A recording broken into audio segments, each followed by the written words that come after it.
All right, so for adding things to the surface of your cubes, like say you're doing a building and you want to add some windows, you've got to still think in perspective. I went ahead and just drew the base of a building here to be able to add to.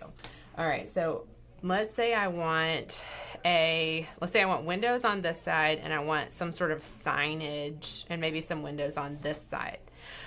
I need to think about, first of all, how many rows of windows I want. Let's say I want 3 rows of windows, and I want those windows in each row of windows. I would like to have, let's say 3 columns as well.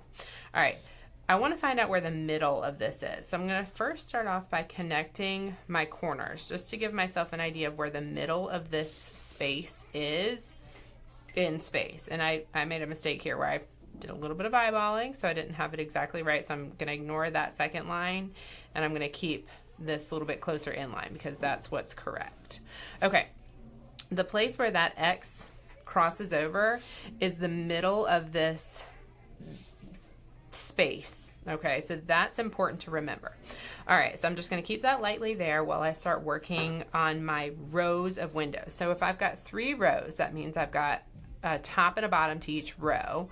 So it's 2 lines for each row, which means I'm going to need 6 lines crossing over this. I want my middle row of windows to look like they're centered in this building. So I'm going to start in the middle and I'm going to work my way out from there. I'm going to connect to my vanishing point, and I don't need to connect all, or I don't need to draw from all the way over here because my windows I know are going to exist on my building. So I'm just going to draw these lines within this space. And I want this to cross again over that middle section of my building because I want it to look like it's a row of windows that's evenly spaced here. And then I'm going to have another set above, and I'm going to have another set below. So I'm going to go ahead and do the below ones. This I do kind of eyeball just to try to get the heights to match as much as possible. I stay connected the whole time to my vanishing point, and I've got 1 row of windows here, a second row of windows here, and I'm going to add that 3rd row of windows, trying as best as I can to eyeball that I've got a similar space between my rows of windows. I'm not being exact because I'm not like measuring this out to find it, to get it perfect, but it's, should be close enough. So I've got now 1, 2, 3 rows of windows. Now, if I want to break this up into each row of windows having 3 windows as well, it's the same thing as before. I'm going to need to draw 6 vertical lines. I'm going to start in the middle again. So I'm going to set in my middle row, or not row, my middle column of windows. I don't need to connect all the way up here. I know I'm just drawing within these banks of windows. So instead of even drawing 1 straight line, I did 1, 2, 3, and that's going to be the left side of my middle column of windows. I'm going to do the same thing here. 1, 2, 3. So now I've got a middle column of windows. Here's 1 window, 2nd window, 3rd window. I'm going to do the same thing. Now remember, the windows that are getting further away from us are going to appear more narrow. They're not truly more narrow. Like if it was facing us, it would be the same, but they're going to appear more narrow, while the windows that are closer to us are going to appear wider because they're closer. So if you're worried about them looking more narrow or something, that's exactly what they're supposed to do. So I'm connecting 1, 2, 3. I've got my 2nd column of windows, and then I'm going to come in here and I'm going to add my 3rd column of windows that are the closest to this edge of my building here. And let's see, I think I want them about right there. 1, 2, 3. Okay, once I have my columns of windows set in, I can start going over them maybe with a different color, or I could go over them with Sharpie, or I could even just make them a little bolder with my pencil. All right, so now I've got some windows on this side of my building that look like they're going back into space along with the building. let's say I want a sign on this side of my building. I'm going to start off with well, you know what I'm going to do instead? I want to think about like, where do I want this sign on the building? So I'm actually, instead of starting off with my vertical lines the way I normally would, I'm going to start off with my 2 diagonal lines to lay in the top of my sign and the bottom of my sign here. Okay, now I don't really want my sign to touch the corners of the building. So now I can come back and I can add in my vertical lines, just that'll sort of set my sign into my building the way I want it. All right, so this space right here is where I want my word. All right, now I want you to think all the way back to grade school, like when you were in probably like kindergarten and first grade.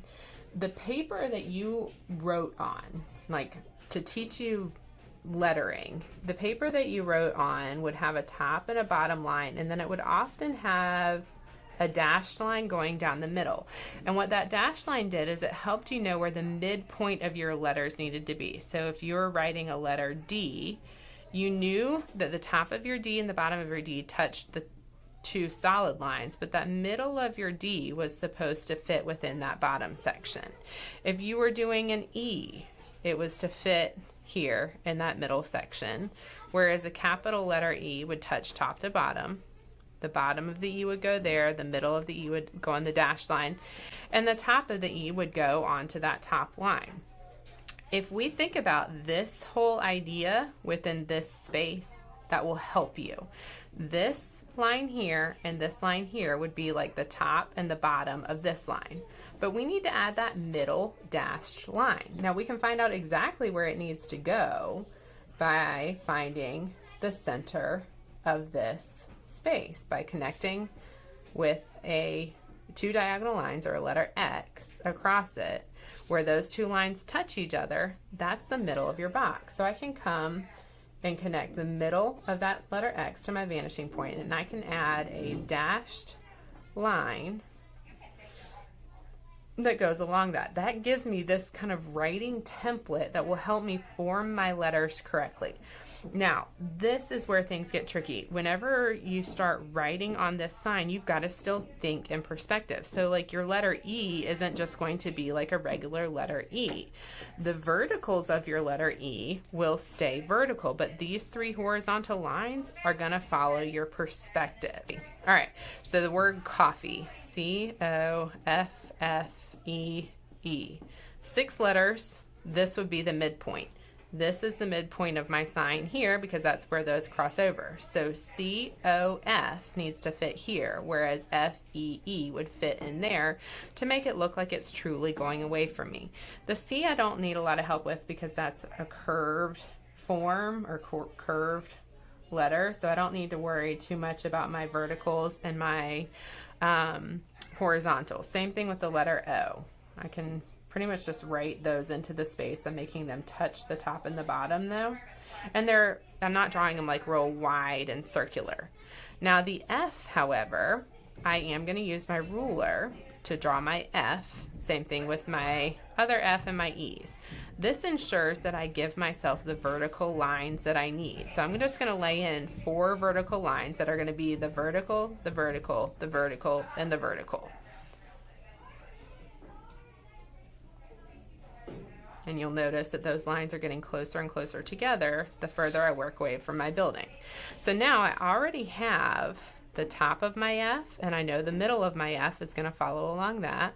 Same thing for my second F, and then my E's. So then I've got a pretty good sign that's following along with the perspective of my building. It's correct within this space. And if I want to keep the border of my sign, I could. Maybe I want to make it, come out a little bit from my word to look like it's, I'm just going to do this in Sharpie real quick. Maybe I want the border of my sign to not be touching my original letters. Maybe I want it to come, away from it so it looks like it's actually like an attached sign to the building. So I'm going to connect all these things through. I'm not going to abandon using the edge of my paper even in small little spaces, because I don't want to end up accidentally getting a diagonal line instead of a vertical line.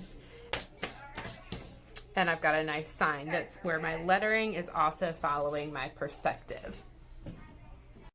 One quick thing I thought I'd point out when I added my banks of windows onto this side is, if I want my windows to look like they're on the same floor, I have to think about that. I can't just, willy-nilly put windows onto this side. When I connected my vanishing point to find out where I wanted my windows on this side, if I were to connect that all the way to where it was touching this corner of the building, and same thing right here, that would be where I would want to connect to this side as well, to find where those bottoms of my windows would be and the top of my windows would be, so that it looks like it's on the same floor from one side of my building to the other.